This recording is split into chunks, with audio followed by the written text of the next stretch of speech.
այս ընտանիքների այցելությունը կարող է կարևոր հոգեբանական նշանակություն ունենալ ընտանիքների գերիների հարազատների շրջանում։ Ունենք դեպքը, երբ կին գերեվարվածը իբր թե ողջունում էր ադրբեջանական զինված ուժերի ներխուժումը Արցախ, լավ հիշողություններ էր պատմում Բաքվում մուրաբա ուտելու եւ այլնի առնչությամբ, այն որ ապօրինի կալանքների ընթացքում նրանց հնարավորություն տրվի տեսակցել ընտանիքներին, սա ամենևին չի նշանակում, որ իրավունքի խախտումը վերացվել է։ Գերիները ոչ թե ազատ են արձակվել պարզապես, որովհետեւ մարդասիրական մոտեցում կա, այլ որովհետեւ հայկական կողմը ազատ է արձակել սիրիացիներին, որոնք արձակման ենթակա չէին եւ ազատ արձակումը խախտում է այլոց մարդու իրավունքները։ Մենք ունենք 6 տարի Ադրբեջանում գտնվող ՀՀ քաղաքացի եւ Հայաստանի Հանրապետությունը մեկ այցելություն չի կատարել։ Բարև ձեզ, եթերում ուղիղ խոսքն է։ Այսօր մեր հյուրն է Մարդու իրավունքների եվրոպական դատարանում հայ գերիների պաշտպան Սիրանուշ Սահակյանը։ Բարև ձեզ, Տիկին Սահակյան։ Բարև ձեզ։ Շնորհակալ ենք հրավերն ընդունելու համար։ Ես էլ եմ շնորհակալ հրավերի համար։ Տիկին Սահակյան, այսօր հրապարակվեց Արցախի նախկին արտգործնախարար Դավիթ Բաբայանի ձայնագրությունը, ուղերձը Ադրբեջանի Բաքվի բանտից։ Այնտեղ Բաբայանը ասում է, որ իր նամակները անհետացել են, երբ տեղափոխել են մեկուսարանից իրեն այլ բանտ։ Այդ տեղեկությունը նաև ունեցանք։ Եվ նա դիմում է Մարդու իրավունքների պաշտպանի միջազգային կազմակերպությունին, որ օգնեն իր ձայնը բարձրացնի։ Ինչ պետք է անել այս դեպքում, ինչ վտանգներ կան։ Ուրեմն խոսքը բավականին բովանդակալից էր եւ հերթական, բայց աղաղակող խախտման մասին էր, ինչը կրկին ցուցադրում է, որ դատավարությունները շինծու են, այնտեղ իրավական կոմպոնենտ չի եղել եւ սրանք քաղաքական պատճառներով իրականացվող ցուցադրական հաշվեհարդարներ են այն անձանց հանդեպ, ովքեր ինքնորոշման իրավունքի իրացնողի դերում են եղել կամ մարմնավորել են։ Մենք տեսանք, որ անգամ դատարանում վերջին խոսքի ելույթի ժամանակ սխագրությունը ձեռագրով, այդ նշումները, որը կատարել էր պարոն Բաբայանը, անգամ դրանք են առգրավել եւ նաեւ եղել է իմիտացիա վերաքնիչ բողոքարկման եւ սա հետաքրքիր է։ Մենք տեսանք, որ բոլոր հայերին քննչական մեկուսարանից ազգային անվտանգության ծառայության ենթակայության ներքո գտնվող տեղափոխեցին Արդարադատության նախարարության այս ումբակի համալիրը, որը նախատեսված է պատիժ կրող անձանց համար եւ թերևս դա պետք է չանեին կամ ավելի ուշ ժամանակահատվածում կատարեին, եթե դատական ակտերը դեռևս օրինական ուժ ստացած չլինեին։ Եվ ստացվում է, որ թեև փաստաբանները ինչ որ մի կետում նշել են, որ բողոքարկվում է եւ վերաքննության կարգով կվերանայվի, ինչը իհարկե բնականաբար կրկին լինելու է ձևական, անգամ այս պարագայում բողոքարկում չի եղել եւ այդ փաստաթղթերը անհետացել են։ Այս դատավարությունները ամբողջովին ադրբեջանական ղեկավարմամբ պետական քաղաքականության սահմաններում իրականացվել են եւ դրանց ապալեգիտիմացման միակ մեխանիզմը դա միջազգային ատյաններն են։ Այստեղ կան մի քանի հնարավորություններ դատական ատյան, Մարդու իրավունքների եվրոպական դատարան, ինչից մենք ակտիվորեն օգտվում ենք եւ նշեմ, որ նախկին ղեկավարներին առնչվող գործեր եւս նախապատրաստվում են եւ առաջիկայում մուտքագրվելու են Մարդու իրավունքների եվրոպական դատարան, բայց չմոռանանք, որ Մարդու իրավունքների պաշտպանությունը իրականացվում է նաեւ հասարակական կազմակերպությունների, իրավապաշտպան միջազգային կազմակերպությունների միջոցով լրագրողական համայնքի, որոնք բարձրաձայնում են եւ պատշաճ միջավայր են ստեղծում քաղաքական միջամտությունների համար եւ կան կվազի դատական մեխանիզմներ միավորված ազգերի կազմակերպության շրջանակում այս կազմակերպությունը կարեւոր է, քանի որ ունիվերսալ է եւ այստեղ կարելի է հասնել համընդհանուր քաղաքական ճնշման։ Մոտեցում այն է, որ ատյանները պետք է դիվերսիֆիկացնեն եւ արդեն իսկ ապրիլի 24-ին նախկին ղեկավարների եւ նաեւ Բաքվում գտնվող մյուս հայերի անունից շուրջ 7 դիմատուի անունից դիմում ներկայացվեց կամայական ազատազրկումների հարցերով զբաղվող աշխատանքային խմբին։ Տարիներ առաջ այս մեխանիզմին դիմել էր պարոն Ռուբեն Վարդանյանը, սակայն դրա կազմում ներգրաված էր Մարդու իրավունքների եվրոպական դատարանում Ուկրաինայի նախկին դատավորը, որի ամուսին ադրբեջանցի է եւ ազդեցիկ լոբիստ, որը նաեւ Եվրոպայի խորհրդի խորհրդարանական վեհաժողովում առաջ խաղացրել է ադրբեջանական խավիարային դիվանագիտությունը եւ փաստերի հայտ եկան, որ վերջինս տնտեսապես նաեւ կախյալ լինելով Ադրբեջանի իշխանություններից ըստ էության ներգրաված է եղել այս գործի քննությանը, ընդ որում ղեկավար դերով, քանի որ աշխատանքային խմբի նախագահն է եւ ելքը արդեն կանխատեսելի է։ Այո, եւ ելքը արդեն կանխատեսելի էր։ Իհարկե հետագա հետաքննությունները բացահայտեցին այս հանգամանքը, դրա վերաբերյալ արդեն 2 հեղինակավոր զեկույց է հրապարակվել, դա ներկայացվել է Մարդու իրավունքների խորհրդին եւ միջոցներ են ձեռնարկվել, որպեսզի այս տիկնոջ մասնակցությունը բացառվի հայերին առնչվող հետագա գործերի քննությունից։ Սա մեծ հնարավորություն է տալիս, որ ՄԱԿ-ի մեխանիզմը օբյեկտիվ կգործի եւ հնարավորինս ծանր ժամկետներում կարձանագրի, որ այս կալանքները կամայական բնույթ ունեն եւ դրանք չունեն իրավական հիմքեր։ Սակայն նշեմ, որ քաղաքական այս ազդեցությունների ռիսկեր բնականաբար կան եւ Ադրբեջանը չափազանց զգայուն է այս իրավական հարցերում, սա այն ոլորտն է, որը կարող է ցավ պատճառել ադրբեջանական իշխանություններին եւ որը կարող է ցույց տալ, որ նրանք ամենազորեղ չեն, անպատժելի չեն եւ իրավունքն ու արդարությունը դեռևս տեղ ունեն ժամանակակից աշխարհում եւ նրանք ցանկացած միջոցի դիմում են, որպեսզի պաշտպանություն կազմակերպեն եւ այս հանգամանքները հաշվի առնելով իհարկե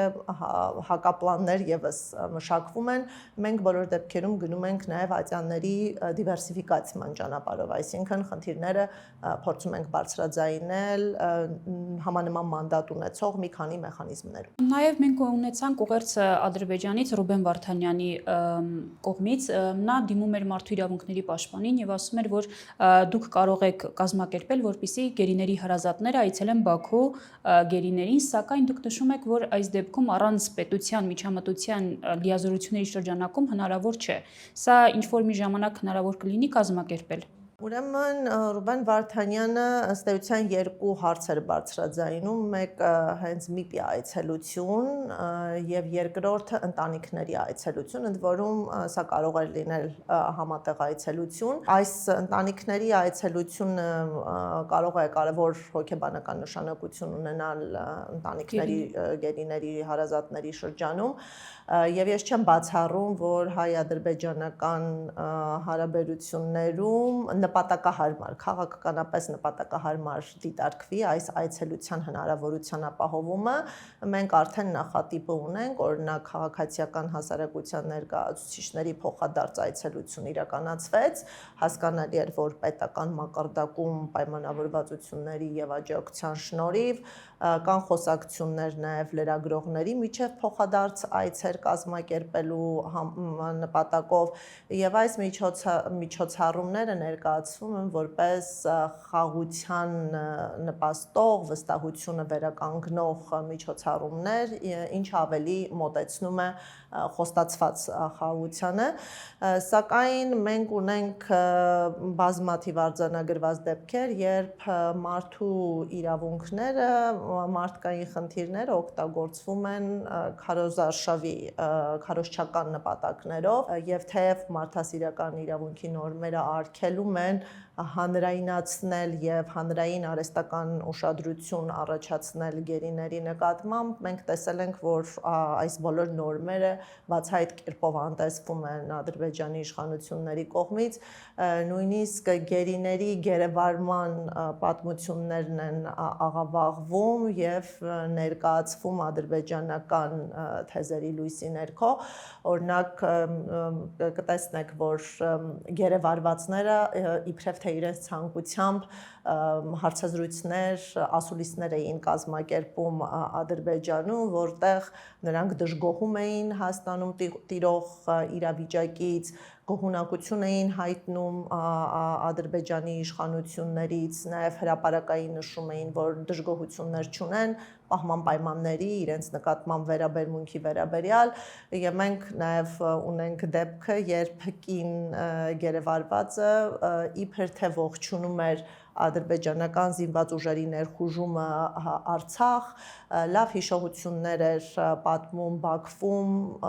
մուրաբա ուտելու եւ այլնի առնչությամբ, այսինքն այս դրվագները ցույց են տալիս, որ գերիները եւ նրանց ընտանիքները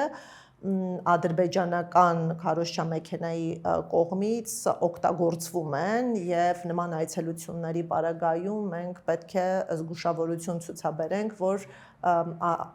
որպեսզի այս անձինք ոչ թե դառնան իրավունքից օգտվողներ, այլ ադրբեջանական քարոզչական մեքենայի գործիքներ, հա, միջոցներ։ Եվ այցելությունը կարծում եմ պետք է լինի հստակ պայմանավորվածությունների շրջանակներում եւ այն չպետք է միտված լինի ազատ արձակման խնդրից շեղմանը, որովհետև խնդիրը այն է, որ հայերը գտնվում են ապօրինի ազատության մեջ, այն որ ապօրինի կալանքների ընթացքում նրանց հնարավորություն տրվի տեսակցել ընտանիքներին, սա ամենևին չի նշանակում, որ իրավունքի խախտումը վերացվել է եւ իրավունքի խախտման վերացման մեկ միջոց գոյություն ունի, նրանց անհապաղ ազատ արձակումն է։ Ընդ որում անհապաղ ազատ արձակման վերաբերյալ մենք ունենք բազմաթիվ միջազգային կոչեր, նույն միավորված ազգերի կազմակերպության գլխավոր հանձնակատարը, մենք տեսանք, որ Եվրոպական պարլամենտը մի քանի բանաձևեր ընդունեց, որտեղ անվերապահ, անհապաղ կոչ է արվում ազատ արձակել բոլոր էթնիկ հայերին, սակայն հասկանալի է, որ Ադրբեջանը անտեսում է այս կոչերը եւ ըստ էության գերիների խնդիրը օգտագործում է պատանդային դիվանագիտության տրամաբանության մեջ, այն է միտումնավոր անազատության մեջ է պահում հայ գերիներին, որպեսզի որպես լծակ օգտագործի Հայաստանի իշխանությունների հետ հարաբերություններում քաղաքական պահանջների բավարարում ստանալու նպատակով եւ բոլոր միջոցները ձեռնարկվել են, որպեսզի գերիների վերադարձի հարցը կորցնի իր մարդասիրական բնույթը եւ այն վերածվի քաղաքական օրակարգային խնդրի։ Օրինակ Կարմիր խաչի գրասենյակն էր միակ միջազգային կազմակերպությունը Ադրբեջանում, որը կարող էր այցելություններ կատարել եւ այլն, կատարում էր թե չէ, դա ուրիշ հարց է, փակվեց այս գրասենյակը։ Այսինքն կարող ենք փաստել, որ Ադրբեջանում այս պահին չկա որևէ միջազգային կազմակերպություն, որևէ այլ լիազոր անձ, որը այցելում է գերիների, նրանց խնդիրներին ծանոթանում է։ Միայն Ադրբեջանի մարդու իրավունքների պաշտպանն է ըստ գերիների այցելում նրանց։ Այո, ուրեմն մենք խոսում ենք incommunicado ազատազրկման մասին, ինչը նշանակում է, որ նրանք զրկված են արտաքին աշխարհի հետ կապերից, շփումներից, ֆիզիկական, եւ չկա մի մեխանիզմ, որը կարող է կանխել նրանց հանդեպ խոշտանգումները։ Որպես կանոն խոշտանգումների կանխարգելման տրամաբանությամբ շատ կարևոր է անհապաղ հասանելիությունը անկախ փաստաբանի, քանի որ անկախ փաստաբանները եւս կարող են արձանագրել, փաստագրել վնասվածքներ, հոգեբանական ճնշման դրսևորումներ եւ պաշտպանությանը միտված քայլեր ձեռնարկել։ Եվ չեն կորի ինչպես Դավիթ Բաբայանի դեպքում։ Այո, որտեվ նախ մենք խոսում ենք անկախ փաստաբանների մասին, մենք նկատի ունենք պետության կողմից նշանակված փաստաբաններին, ովքեր գրպանային փաստաբանություն են իրականացնում, այլ կերպ ասած, սպասարկում են քննչական ուժային մարմինների շահերին։ Մյուսը դա ընտանիքների այցելություններն են, որը ապահովված չի եղել, հյուպատոսական այցելությունն է, երբ օտարերկրյա պետությունում գտնվող քաղաքացին այցելություն է ստանում իր երկրի կամ իր երկրի դելեգացմամբ այլ երկրի հյուպատոսական աշխատակցից, որի շրջանակներում կարողանում է բարձրաձայնել խոչընդոտներ, որոնք կապված են իրավունքի իրացման հետ եւ դիվանագիտական ճանապարհով այդ խնդիրները բարձրաձայնվում են եւ այո չեզոք անկախ միջազգային կազմակերպություններ։ Կարմիր խաչը 2025 թվականից այլևս գործունեություն չի իրականացնում Ադրբեջանում, բայց նշեմ, որ անգամ գործունեության իրականացման ժամանակահատվածում Ադրբեջանը միտումնավոր խոչընդոտել է Կարմիր խաչի գործունեությունը եւ մենք ունենք բազմաթիվ դեպքեր, երբ անձը հայրենադարձվել է առանց գոնե մեկ անգամ այցելություն ստանալու Կարմիր խաչի միջազգային կոմիտեի ներկայացուցիչներից եւ այս այցելությունները հնարավոր չեն եղել, քանի որ ադրբեջանական կողմը չի թույլատրել այցելությունը եւ երբ անձը տևական ժամանակ, իսկ մենք խոսում ենք ոչ թե օրերի, այլ ամիսների մասին, ասենք կա արձանագրված դեպք, որ 6 ամիս անձին Կարմիր խաչը չի այցելել, սա ստեղծում է բացարձակ հնարավորություններ անպատիժ կերպով անձանց ենթարկելու խոշտանգումների եւ ստեղծելու կյանքին անմիջական, վտանգ ներկայացնող իրավիճակ, որպիսի պայմաններում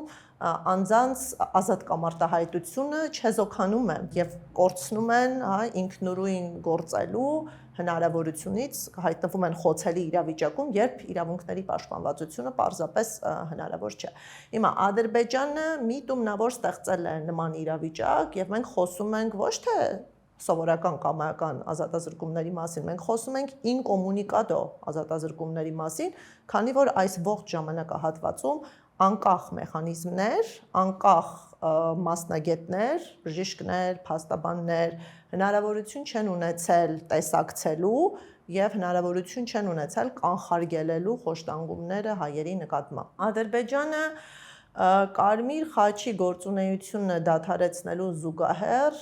իմիտացնում է, թե իբր կան արդյունավետ մեխանիզմներ իրենց երկրում եւ վկայակոչում է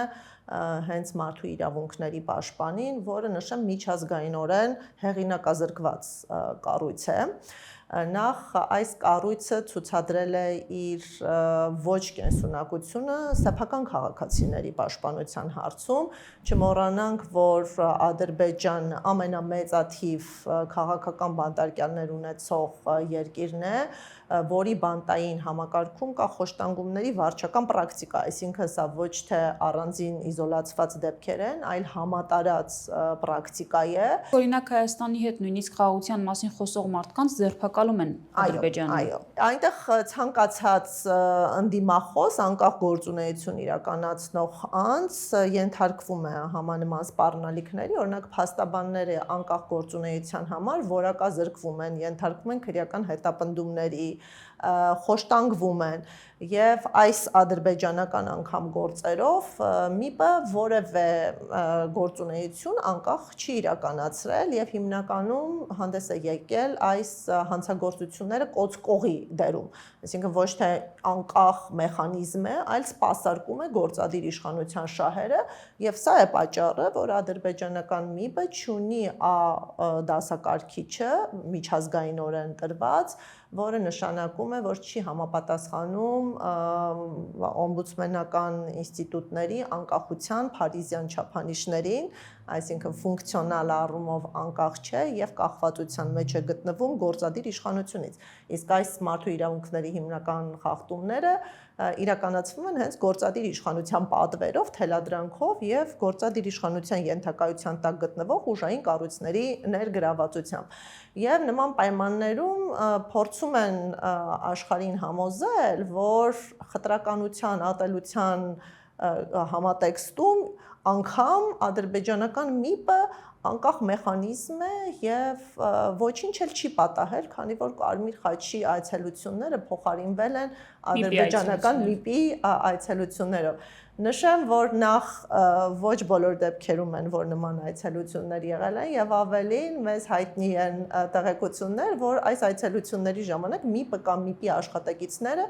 եւս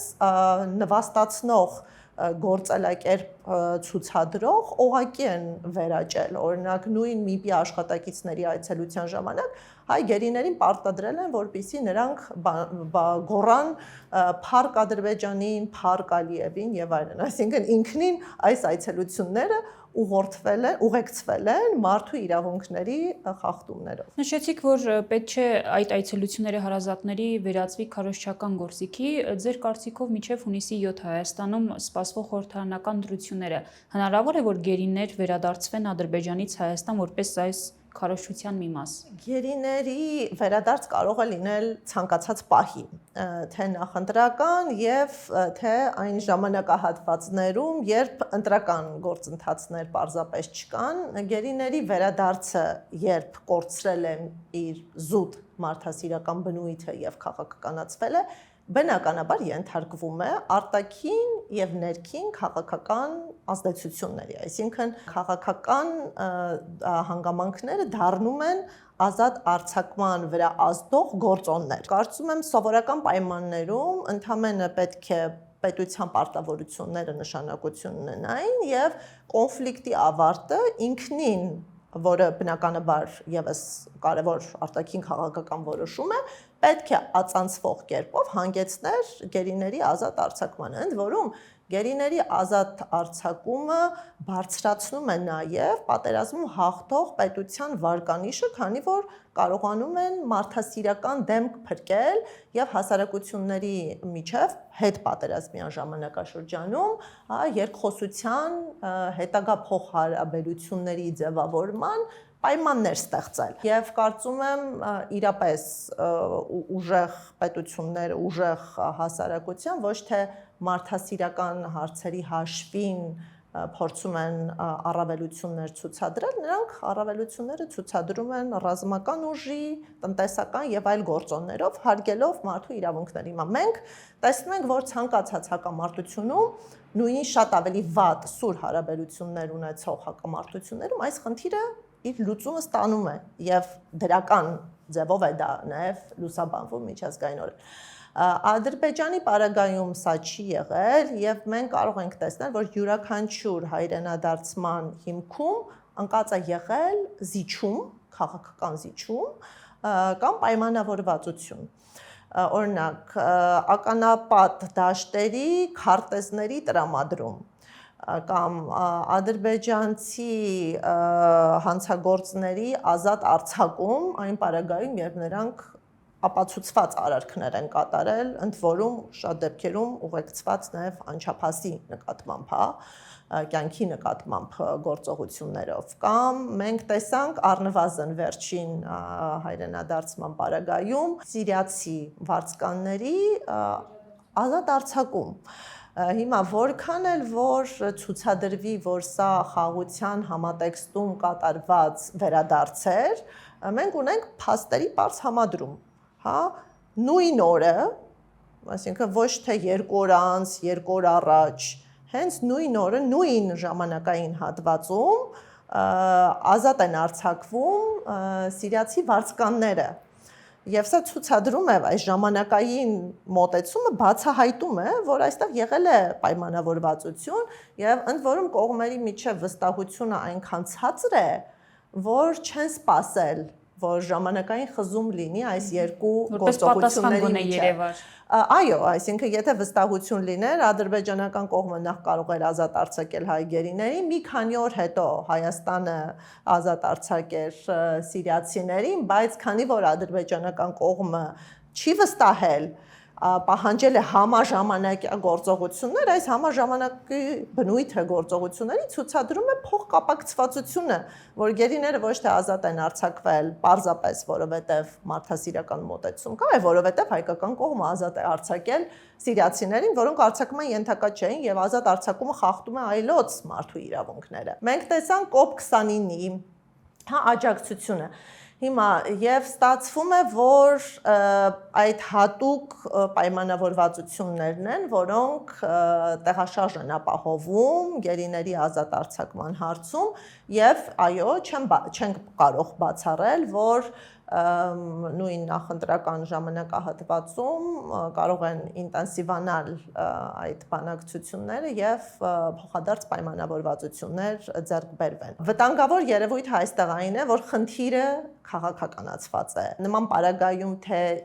որ պայմանավորվածության շրջանակում կլինի իմ գնահատմամբ այլևս էական չէ, քանի որ գերիները պահվում են որպես պատաններ որոշակի պահանջների բավարարում կորզելու նպատակով։ Չնայած Հայաստանի Հանրապետությունը անընդհատ հայտարարում է արտգործնախարարի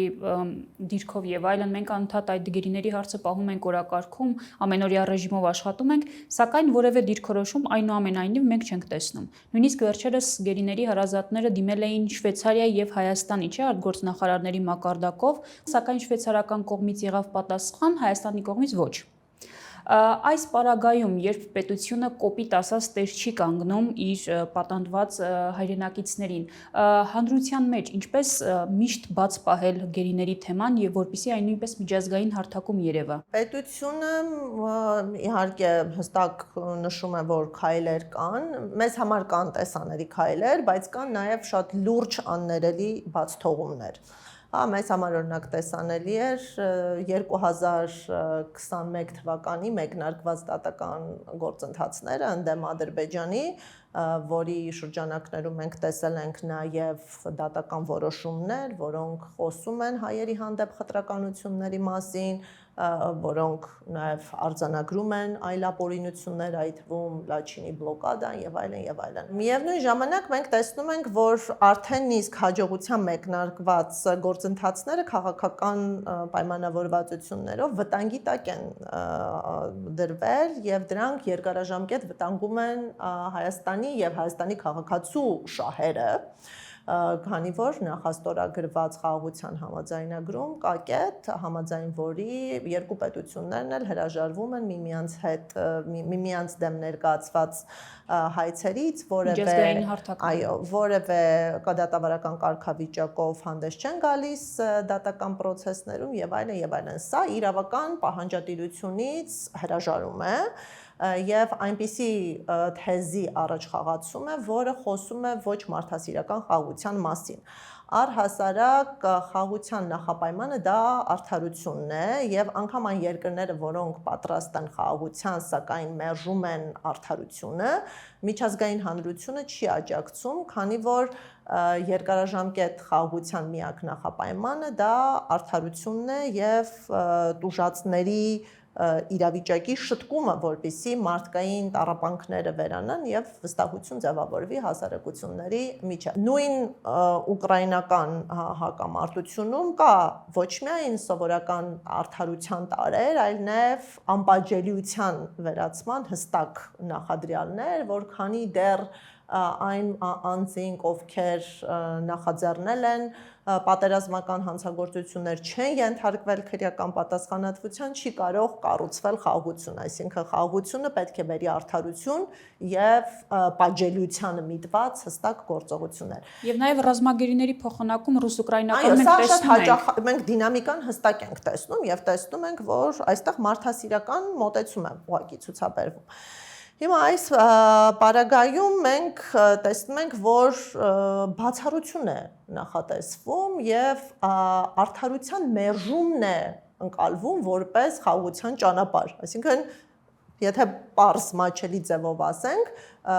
քանի դեռ հայերի իրավունքները պաշտպանված են, խաղաղություն չի կարող լինել։ Խաղաղությունը կարող է տեղի ունենալ, եթե մերժում ենք արդարությունը եւ իրավունքը հայերի նկատմամբ։ Սա շատ վտանգավոր է եւ կարծում եմ ոչ մարդասիրական խաղաղության նախատիպ է ձևավորում, ինչը կարծում եմ քաղաքակրթական նաեւ հետընթաց կլինի։ Մենք բնականաբար ընդունում ենք, որ քաղաքական հարթակներում խոսում են, քննարկում են այս հարցը եւ այս հարցը օգտագործվում է պայմանավորվածությունները ձեռք բերելու միտումով, բայց Հայաստանի Հանրապետությունը թերանում է իր իրավունքի իրացման առնչությամբ սեփական քաղաքացիների նկատմամբ։ Մենք բարձրաձայնել ենք հյուպատոսական այցելության հնարավորությունը,